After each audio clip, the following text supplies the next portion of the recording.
यदि मैं कान्हा को साथ लेकर नहीं जाऊंगा तो मेरा यहाँ आना व्यर्थ हो जाएगा। और यदि आप कान्हा को यूं ले जाओगे तो हमारा सारा जीवन बेकार हो जाएगा। मैं किसी पर कोई जुल्म नहीं कर रहा हूँ। मैं कान्हा के माता पिता की आज्ञा का पालन कर रहा हूँ और उनकी आज्ञा का पालन करना इनका भी धर्म है। कुछ कहते क्यों नहीं अक्रूर जी से? मैं इन्हें कुछ नहीं कह सकता। क्यों नहीं कह सकते? क्योंकि ये मेरे माता पिता की आज्ञा है, इसीलिए मैं इनके साथ जाने पर विवश हूँ। ये इस प्रकार रास्ते में लेटना, ये विलाप करना, ये प्रेम की निशानी नहीं, केवल मोह का प्रदर्शन है। जिसे तुम मोह का प्रदर्शन कहते हो वो प्रेम की विवशता है, प्रेम का बलिदान है वो। कैसा बलिदान? तुम्हारा विरह हमसे सहा नहीं जाएगा, इसलिए तुम्हारे रथ के नीचे हम अपने प्राण दे देंगी।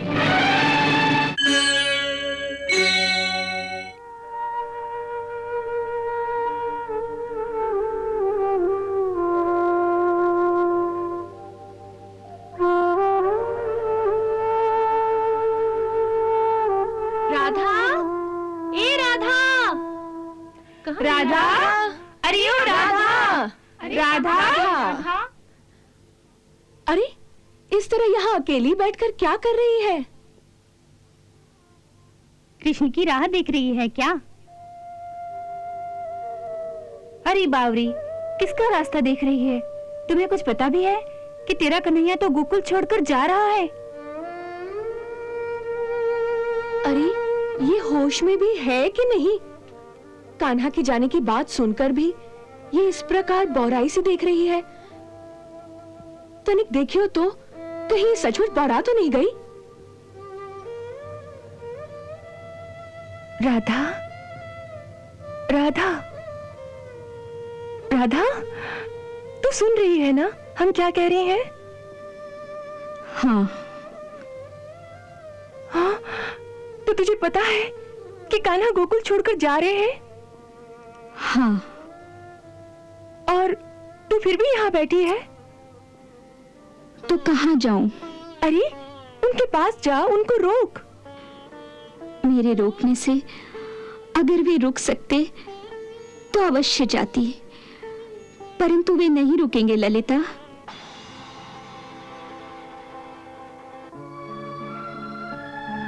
वो तुझसे मिले थे?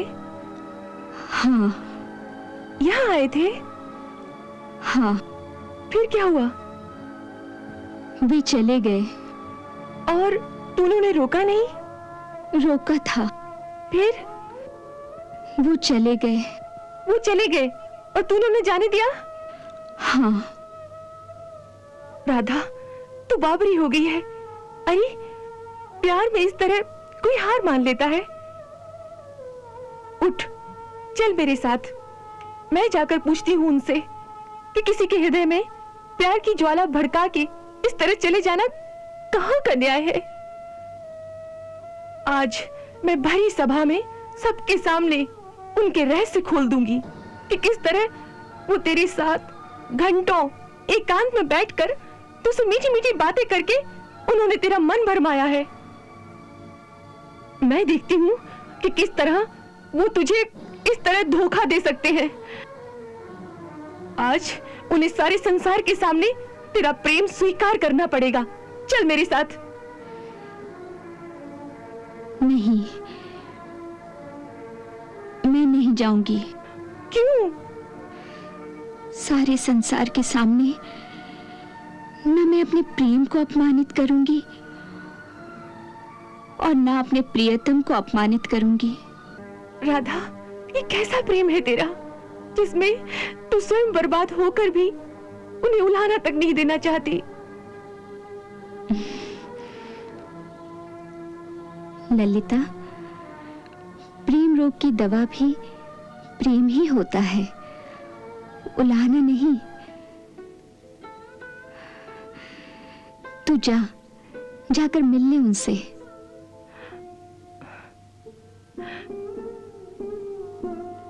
तू धन्य है राधा।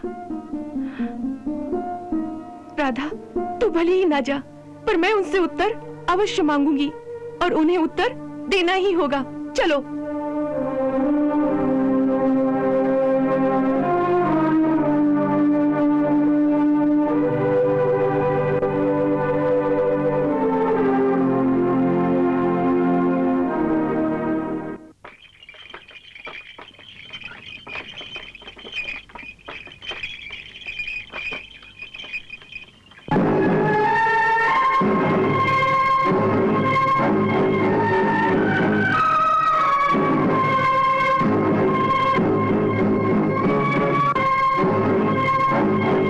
क्या हुआ?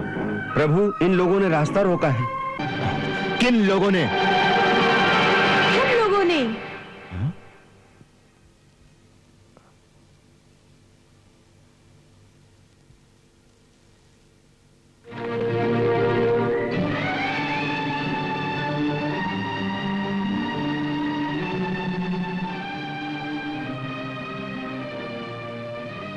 पर क्यों? क्योंकि हम कान्हा को गोकुल से नहीं जाने देंगे। परंतु क्यों?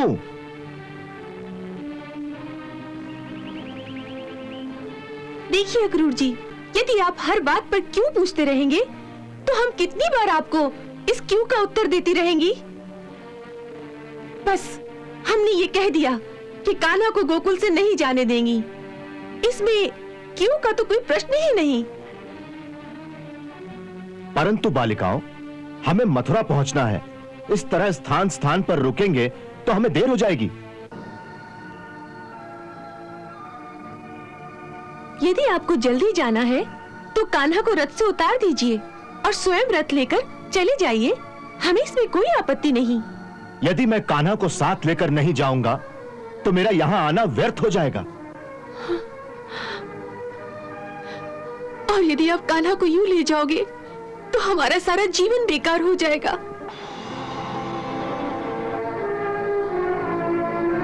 आपका नाम तो अक्रूर है, परंतु आपके अंदर क्रूरता इस प्रकार भरी हुई है जैसे नाक के अंदर विष भरा हुआ होता है।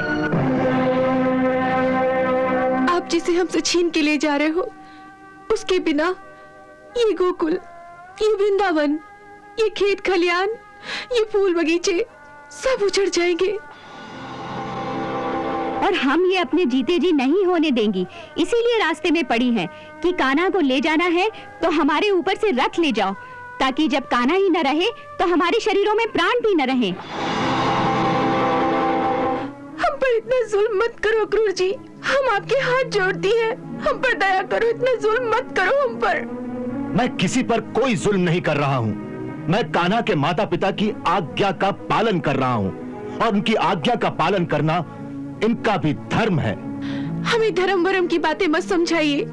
हम भोली भाली ग्वाल ने ये सब बातें नहीं समझती। हम तो केवल इतना जानती है कि किसी सीधी सादी अनजान बालिका के हृदय में प्रेम की ज्वाला भड़काकर उसे इस प्रकार अचानक छोड़कर भाग जाना धर्म नहीं, महापाप है, छल है। अरे इन्हें क्या कहती हो? उस निर्दयी कान्हा को देखो, चुपचाप बैठा हमारा तमाशा देख रहा है, कुछ बोलता भी नहीं और इन्हें कुछ कहता भी नहीं। कुछ कहते क्यों नहीं अक्रूर जी से? मैं इन्हें कुछ नहीं कह सकता। क्यों नहीं कह सकते?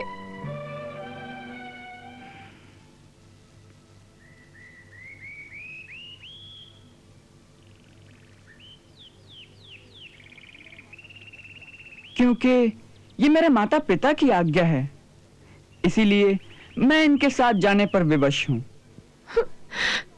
एक दिन अपने माता पिता की आज्ञा से विवश होकर चले जाओगे, ये बात तब नहीं सोची थी जब मुरली बजाकर हमें अपने प्रेम के जाल में फंसा लिया था। हमसे प्रेम का रिश्ता बांधते हुए ये नहीं सोचा था कि तुम्हारे और भी रिश्ते हैं जिनको निभाने के लिए एक दिन हमारा ये प्रेम का रिश्ता तोड़ना पड़ जाएगा। परंतु मैंने ये तो नहीं कहा कि मैं ये प्रेम का रिश्ता तोड़ रहा हूँ। हमें इस प्रकार छोड़कर जा रहे हो।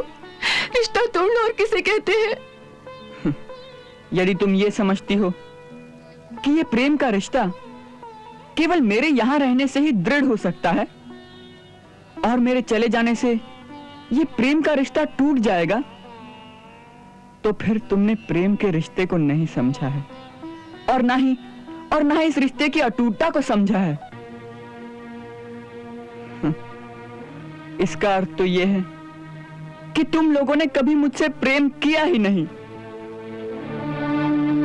क्या कहा? हमने प्रेम नहीं किया? हमने प्रेम नहीं किया तो ये आंसू, ये दुख, ये पीड़ा किस बात की है?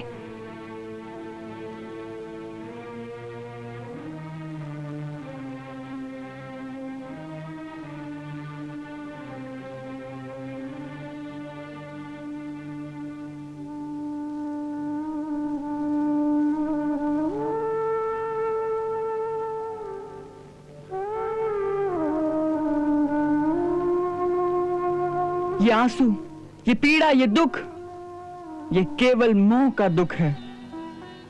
ये इस प्रकार रास्ते में लेटना, ये विलाप करना, ये प्रेम की निशानी नहीं, केवल मोह का प्रदर्शन है।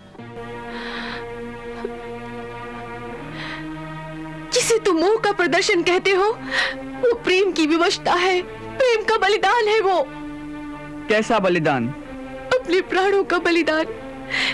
तुम्हारा विरह हमसे सहा नहीं जाएगा, इसलिए तुम्हारे रथ के नीचे हम अपने प्राण दे देंगी। जाना है तो चला दो ये रथ हमारे शरीरों पर। मुझे मेरे कर्तव्य के पथ पर जाने से रोककर यदि तुम समझती हो कि इसी में तुम्हारे प्रेम की जीत है, तो फिर तुमने प्रेम को नहीं समझा है। तो प्रेम क्या करोगी?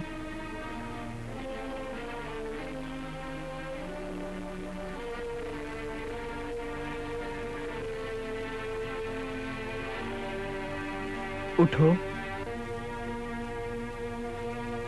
उठो, उठो, उठो।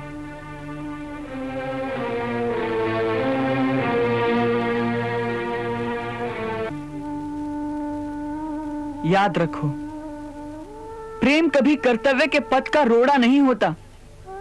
जो सच्चा प्रेम होता है, वो कर्तव्य के पथ पर जा रहे अपने प्रेमी का बहुत बड़ा संबल होता है, उसका सहारा होता है। वो उसे बल देता है, शक्ति देता है। उसके सामने यूं अश्रुओं की नदी नहीं बहाता वो। मैं तो यही समझता था कि जो निश्चल प्रेम मुझे तुम लोगों से मिला है, उसके सहारे मैं अपना बाकी सारा जीवन व्यतीत कर लूंगा। मैं तुम लोगों के उस अगाध प्रेम को अपने हृदय की गहराइयों में छिपा कर ले जा रहा था कि राजनीति और राजमहलों के उस मिथ्या वातावरण में स्वार्थ, झूठ, लोभ और हिंसा से भरे उन लोगों के बीच रहते रहते जब कभी मेरा मन घबराएगा, तो मैं अपने हृदय में झांक कर तुम्हारे निश्चल और निस्वार्थ प्रेम की झांकी को देखकर अपने मन को शीतल कर लिया करूंगा, जिससे जीवन की सुंदरता पर मेरा विश्वास हर बार दृढ़ होता रहे।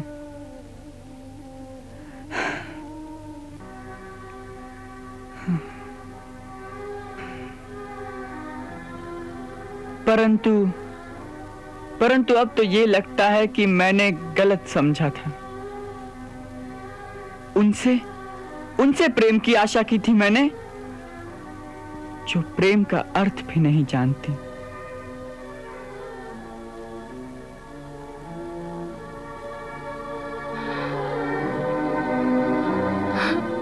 बड़ी स्वार्थी हो। कैसे? ऐसी बात कह दी जिससे अब हम मर भी नहीं सकेंगी। ये कह के तुमने हमें विवश कर दिया कि जीवन भर हृदय में उस प्रेम को संजोए बैठी रहे, ये सोचकर कि हमारे प्रेम की शीतल पवन प्रतिक्षण तुम्हारे झुलसते हुए मन को शांति पहुंचाती होगी।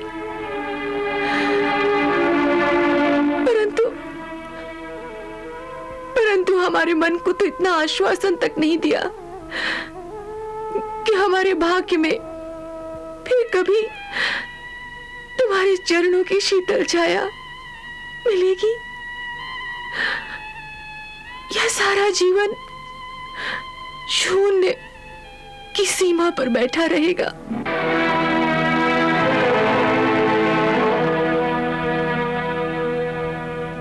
नहीं, जीवन शून्य नहीं होगा। मैं एक बार फिर आऊंगा।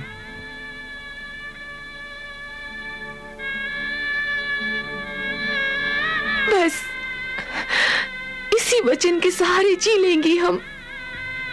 मुझ पे भरोसा रखो। मेरा वचन झूठा नहीं होगा।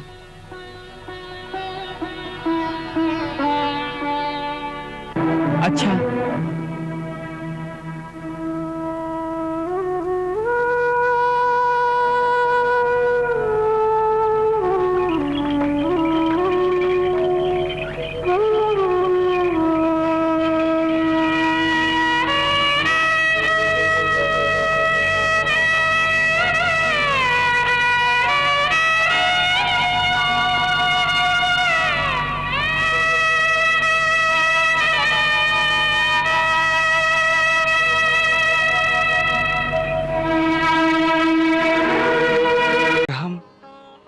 जीवन भर तुम्हारी रक्षा करते रहेंगे देवी द्रौपदी।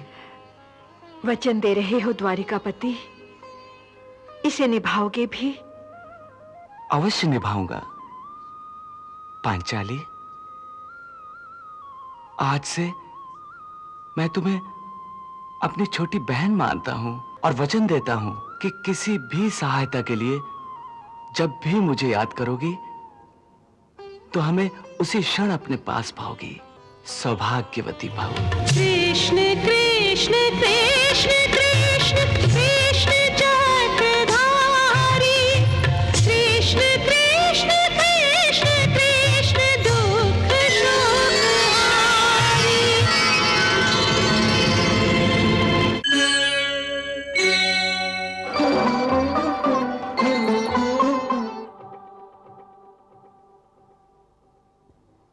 ब्राह्मण कुमार की जय, ब्राह्मण कुमार की जय।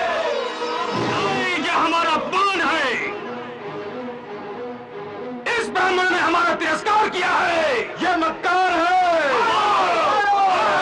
नकुल, सहदेव जी। अब हमारे यहाँ रुकने का कोई काम नहीं है। चलो भीम, तुम अर्जुन की रक्षा के लिए यहाँ रुकोगे। जी भैया। चलो। यदि यह कन्या किसी क्षत्रिय पुरुष को नहीं चुन सकती तो इसे ही जला दो। आप लोग शांत हो जाइए, शांत हो जाइए। एक ब्राह्मण को मारना अनुचित है। क्या उचित है, क्या अनुचित है, ये हम भली भांति जानते हैं। पहले हम तुझसे ही निपटते हैं। मारो!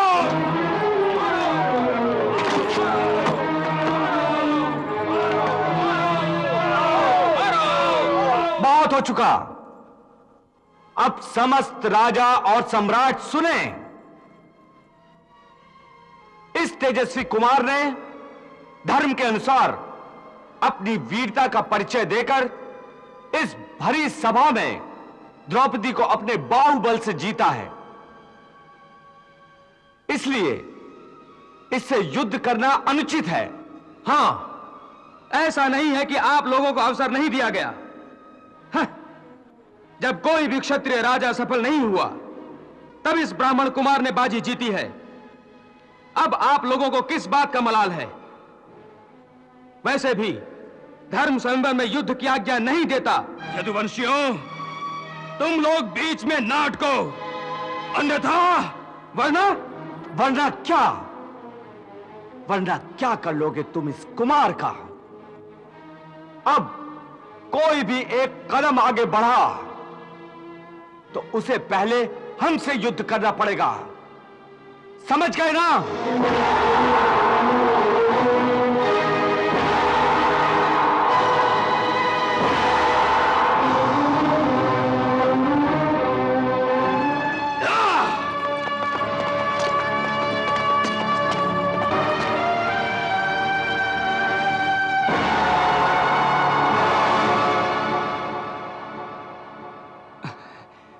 वीर धनुधर, तुम निर्भय होकर राजकुमारी द्रौपदी को लेकर जाओ। ये आज से तुम्हारी हुई। हम देखते हैं कौन तुम्हारा पीछा करता है।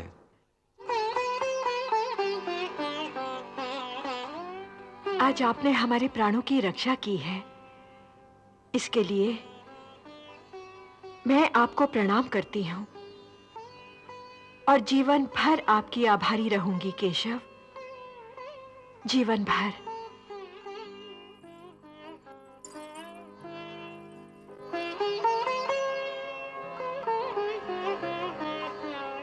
और हम जीवन भर तुम्हारी रक्षा करते रहेंगे देवी द्रौपदी।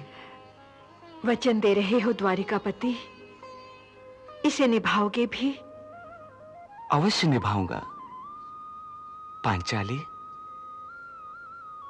आज से मैं तुम्हें अपनी छोटी बहन मानता हूं और वचन देता हूं कि किसी भी सहायता के लिए जब भी मुझे याद करोगी तो हमें उसी क्षण अपने पास पाओगी।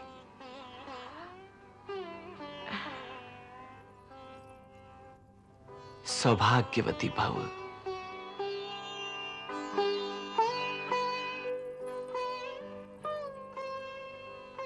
सखा कौन्ते, हमने तो तुम्हें यहां आते ही पहचान लिया था और आज से तो हमारा और तुम्हारा एक नया संबंध हो गया है। पहले तुम हमारे भाई थे, परंतु आज से हमारे जीजा श्री भी हो गए हो। तुम्हारा और हमारा पुरातन नाता है। तुम हमारे पुरातन सखा हो। इससे पहले कि ये राजा लोग कोई नया उपद्रव करें, तुम लोग यहां से शीघ्र निकल जाओ और कुंती बुआ से कहना कि रात को हम उनसे मिलने आएंगे। बस जाओ।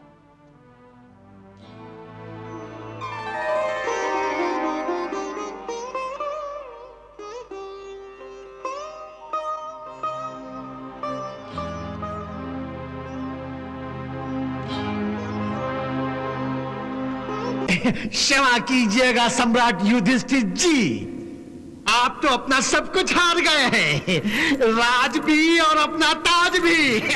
हाँ मामा श्री, और मैं निर्धन हो चुका हूं। मेरे पास कुछ भी नहीं रहा और मैं दांव पर कुछ भी नहीं लगा सकता। नहीं नहीं सम्राट, अब भी आपके पास एक हीरा बाकी है, सबसे अनमोल हीरा। नहीं, मेरे पास कोई भी हीरा नहीं है। है सम्राट, है पांचाली द्रौपदी।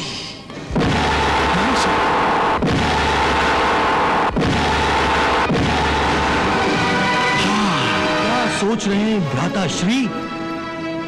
पत्नी रानी बनी रहे और पांचों पति दास बन जाए, ये उचित नहीं है। आप द्रौपदी को भी दांव पर लगा दीजिए। यदि जीत गए तो राजताज सब आपका, यदि हार गए तो जहां पांचों पति दास बने हैं वहां पत्नी भी दासी बन जाएगी।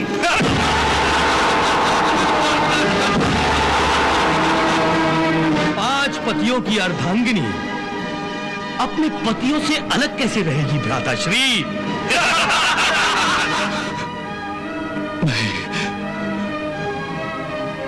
मैं द्रौपदी को भी दांव पर लगाता हूं। द्रौपदी, द्रौपदी, मामाश्री। हाँ भांजे, तो आप भी बताइए अपना यशस्वी हाथ। हाथ में आया हीरा हाथ से जाना नहीं चाहिए। मामाश्री 12, मामाश्री 12, 12 मिलेगा। मामाश्री, मामाश्री 12। मामाश्री, हम द्रौपदी को भी जीत गए। प्रतिहारी, आज्ञा युवराज। जाओ प्रतिहारी, हमारी सर्वश्रेष्ठ दासी द्रौपदी को हमारे सामने उपस्थित होने का आदेश दो। जो आज्ञा युवराज। क्यों प्रतिहारी, किसका संदेश लाए हो? संदेश नहीं महारानी, आदेश लाया हूं। युवराज दुर्योधन ने आपको द्यूत सभा में तुरंत उपस्थित होने की आज्ञा दी है। मुझे द्यूत सभा में उपस्थित होने का आदेश? क्या वो भूल गए हैं कि मैं पांडवों की पत्नी हूं और मुझे आदेश देने का अधिकार केवल मेरे पतियों को है? और फिर एक नारी का द्यूत सभा में क्या काम? क्षमा करें महारानी, इस समय आप केवल द्यूत में हारी हुई एक वस्तु हैं और इसलिए आपको भी द्यूत सभा में जीतने वाले के हवाले किया जाएगा। प्रतिहारी, जी महारानी। जाओ युवराज दुर्योधन से कहो कि मैं नहीं आ सकती। जो आज्ञा महारानी। उस मूजोर घोड़ी को कोई प्रतिहारी लगाम नहीं लगा सकता। दुशासन, आज्ञा भ्राताश्री, जाओ और द्रौपदी को तुरंत ले आओ। दुशासन, दुशासन छोड़ो मेरा हाथ, छोड़ो मेरा हाथ, छोड़ो मेरा हाथ दुशासन, छोड़ो। दुशासन कुछ तो सोचो, इस समय मैं एक वस्त्रा हूँ। दुशासन छोड़ो मेरा हाथ, छोड़ो। तो तू ऐसे नहीं मानेगी। नहीं, बहुत छटा रही थी। छोड़ो मेरा हाथ दुशासन। बहुत गुमान है तुझे अपने आप पर। अब तेरी ये लगाम मेरे हाथों में है। छोड़ो मुझे। देखता हूँ कैसे भागती है तू। मुझे दुशासन। भाग कैसे भागती है। चल मेरे हाथ, चल।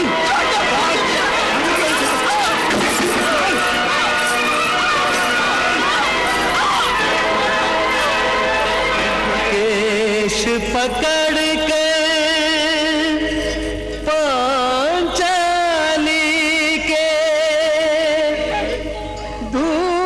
दुशासन ले चला ऐसे,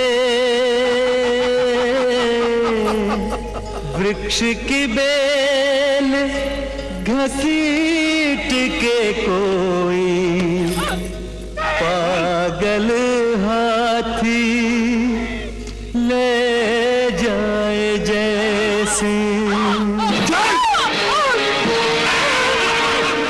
वाह दुशासन वाह, जीते रहो। द्रौपदी, ए द्रौपदी,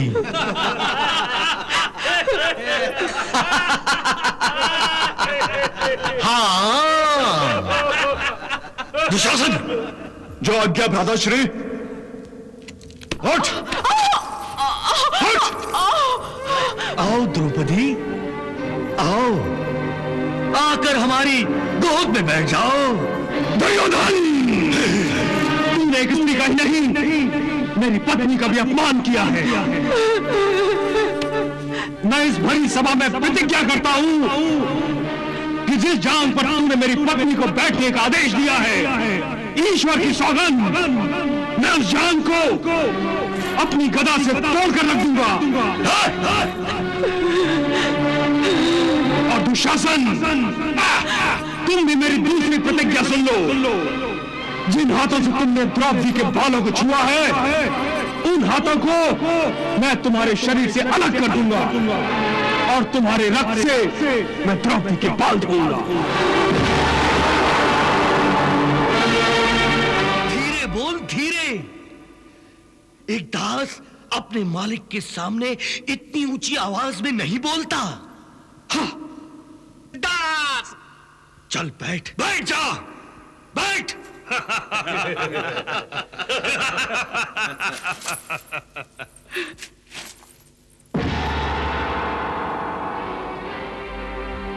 किसके मान सम्मान की बात पर तू इतना क्रोध कर रहा है, और किस मुंह से तू इसे अपनी पत्नी कह रहा है?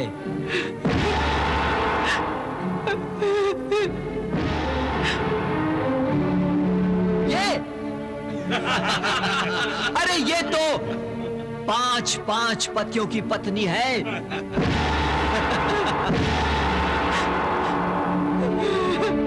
पांच की जगह अगर 6 हो जाए तो कौन सा आसमान टूट पड़ेगा?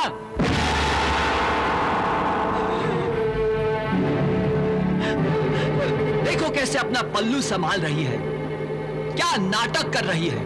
वाह, जैसे कोई पतिव्रता स्त्री हो। कैसे झूठी लाज का प्रदर्शन कर रही है, निर्लज कहीं की।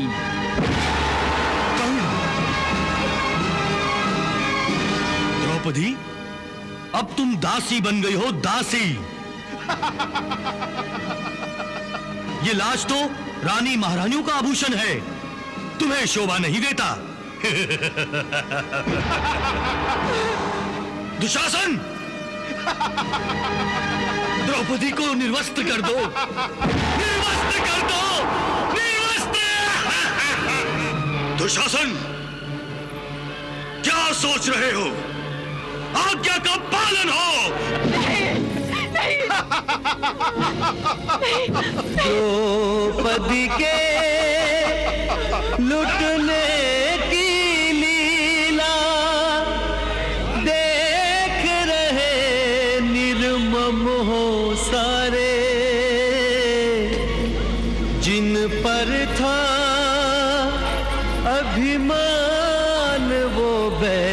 बैठे दास बने निज से बस हारे। आस लुटी विश्वास लुटा रे, टूटे सब आधार सहारे। चारों ओर से हार गई तब अंत में आई प्रभु के द्वारे।